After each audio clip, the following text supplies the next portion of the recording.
કે આપણે રામ રાજ્યની વાત કરી રહ્યા છીએ, કે આપણે આજે હિન્દુ રાષ્ટ્ર બનાવવાની વાત કરી રહ્યા છીએ, અખંડ ભારતનું નિર્માણ થાય તેવી ઈચ્છા પ્રગટ કરીએ છીએ, કરવી જ જોઈએ, બહુ સુંદર વાત છે. પરંતુ આપણે કેવા અખંડ ભારતની વાત કરી રહ્યા છીએ જ્યાં ગૌ માતાનું નિત્ય પ્રતિદિન અપમાન થઈ રહ્યું છે? આપણે કેવા હિન્દુ રાષ્ટ્રની વાત કરી રહ્યા છીએ જ્યાં નિત્ય પ્રતિદિન ગૌઓનું વધ થઈ રહ્યું છે?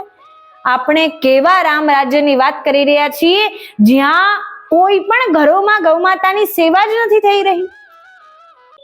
જય શ્રી કૃષ્ણ. સર્વદેવમયી સર્વતીર્થમયી મુક્તિદાયિની ગૌ માતા કી જય. શ્રી ગિરિરાજ ધરણ કી જય. શ્રી કામધેनु માત કી જય. अपने अपने गुरुदेव की जय.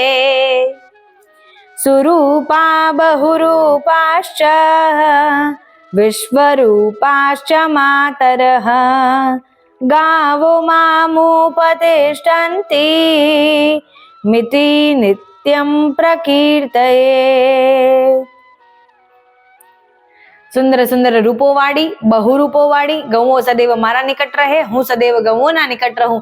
गौ माताનું નામ સંકીર્તન કરવાથી મનુષ્યની કીર્તિમાં વૃદ્ધિ થાય છે અને મનુષ્ય દરેક સુખને પ્રાપ્ત પણ કરે છે.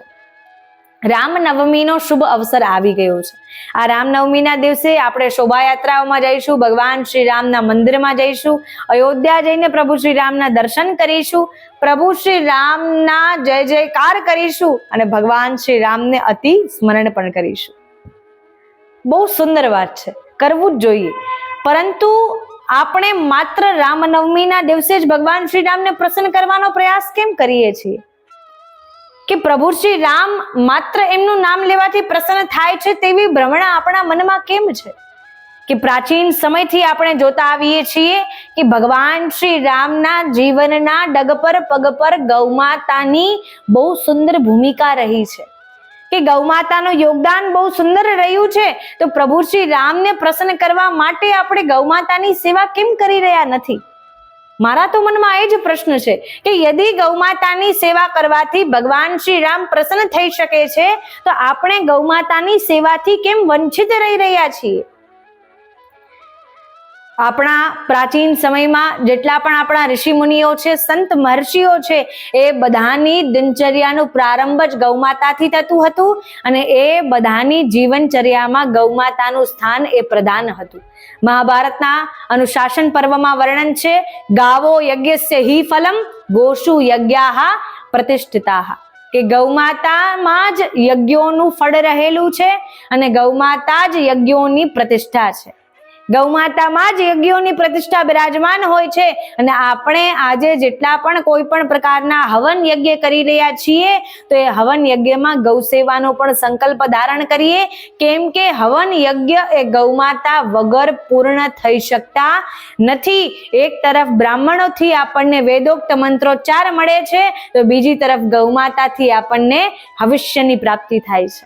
તો એટલા માટે બ્રાહ્મણ અને ગૌ માતા દ્વારા જ યજ્ઞ પરિપૂર્ણ થઈ શકે છે. તો યજ્ઞ કરવામાં આપણે ગૌ માતાનું યોગદાન સૌથી મોટું માનીએ છીએ, કે ગૌ માતા વગર યજ્ઞ સંપૂર્ણ થવો એ મુશ્કેલ છે, કેમ કે બની જ શકતું નથી. અને ગૌ માતા વગર આપણા સંત મહર્ષિઓનું જીવન પણ અધૂરું હતું. એમનું જીવન પણ ગૌ માતા વગર પરિપૂર્ણ હતું જ નહીં. કે ગૌ માતાના પોતાના જીવનમાં રહેવાથી, ગૌ સેવા કરવાથી એમના સંપૂર્ણ જીવનમાં પ્રાતઃ ગૌ દર્શન, ગૌ પૂજન અને ગૌચારણ લીલાનો સૌથી મહત્વનો ભાગ રહ્યો છે, જેના દ્વારા તેમને તેજની પ્રાપ્તિ થાય છે. અને એક એવું તેજ જે તેજ હજારો વર્ષોની તપસ્યા કર્યા બાદ પ્રાપ્ત થાય છે, એ તેજ માત્ર અને માત્ર ગૌ સેવા કરવાથી આપણને પ્રાપ્ત થઈ શકે છે.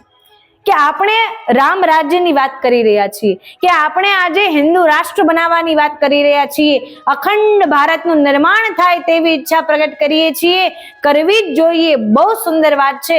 પરંતુ આપણે કેવા અખંડ ભારતની વાત કરી રહ્યા છીએ જ્યાં ગૌ માતાનું નિત્ય પ્રતિદિન અપમાન થઈ રહ્યું છે?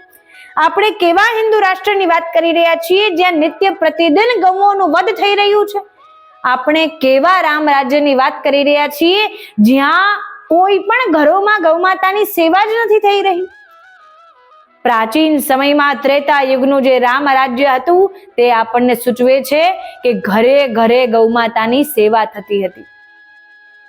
લોકો ગૌમાતાની મહિમાને જાણતા હતા. બચ્ચાને પૂછો ગૌમાતાની મહિમા શું છે એ જાણતા હતા. ઘરે ઘરે ગૌઓની મહિમાના ગુણગાન થતા હતા. એ રામ રાજ્ય હતું. જે રામ રાજ્યમાં કોઈ રોગ નહીં, કોઈ દુઃખ નહીં, કોઈ પણ પ્રકારની પીડા નહીં. એ રામ રાજ્ય એ માત્ર આજે ત્યારે બની શકે છે જ્યારે આપણે ગૌમાતાની સેવાનો પ્રારંભ કરીશું. ગૌમાતાની સેવા વગર રામ રાજ્ય પુનઃ સ્થાપિત કરવું મુશ્કેલ છે, અથવા તો એમ કહી શકીએ કે શક્ય જ નથી. ગૌમાતાની સેવા વગર, ગૌમાતાના સન્માન વગર અને ગૌમાતાને સેવા અને ગૌમાતાની દિનચર્યા વગર, ગૌ ભક્તિ વગર આ પુનઃ આપણા ભારત દેશમાં રામ રાજ્ય સ્થાપિત કરવું તે ઘણું મુશ્કેલ છે.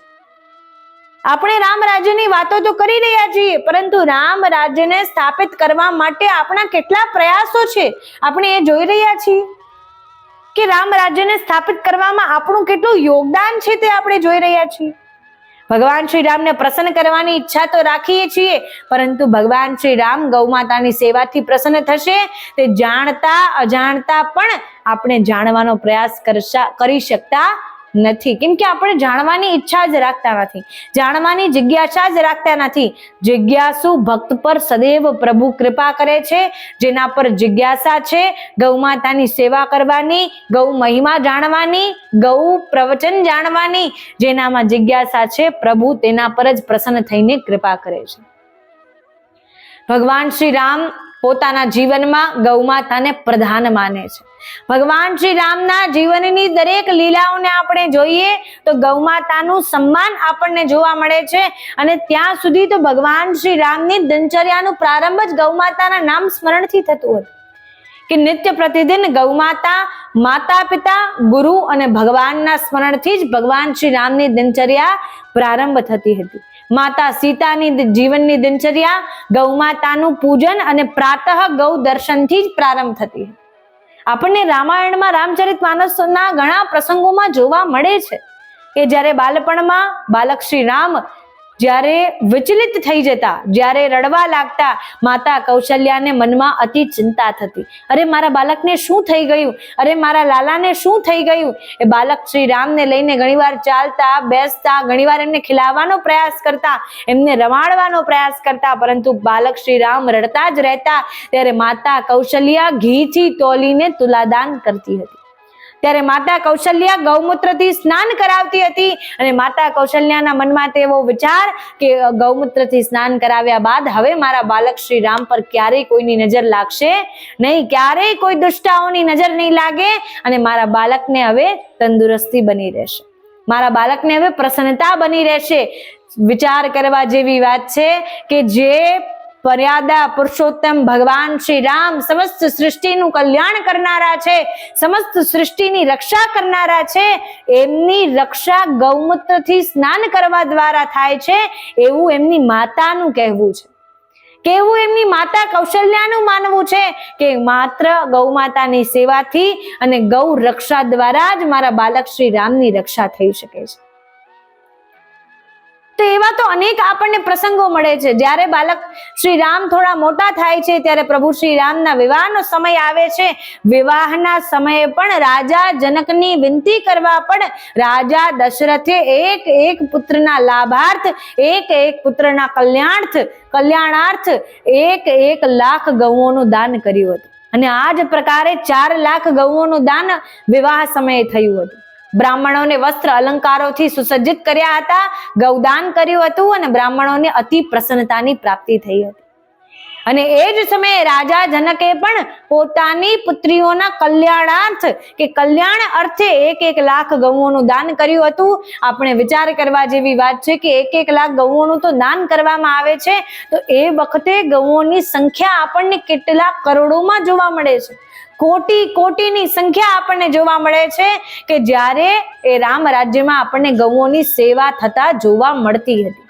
ત્યારે ઘર ઘરમાં ગૌઓની સેવા થતી હતી. ઘરે ઘરે રાજા મહારાજાઓ પોતાના જીવનચર્યામાં ગૌમાતાની સેવાને પ્રધાન માનતા હતા. ગૌમાતાની સેવાથી જ એમને સંપત્તિશાળી માનવામાં આવતા હતા કે રાજા મહારાજાઓ ગૌ મહિમાને જાણતા હતા.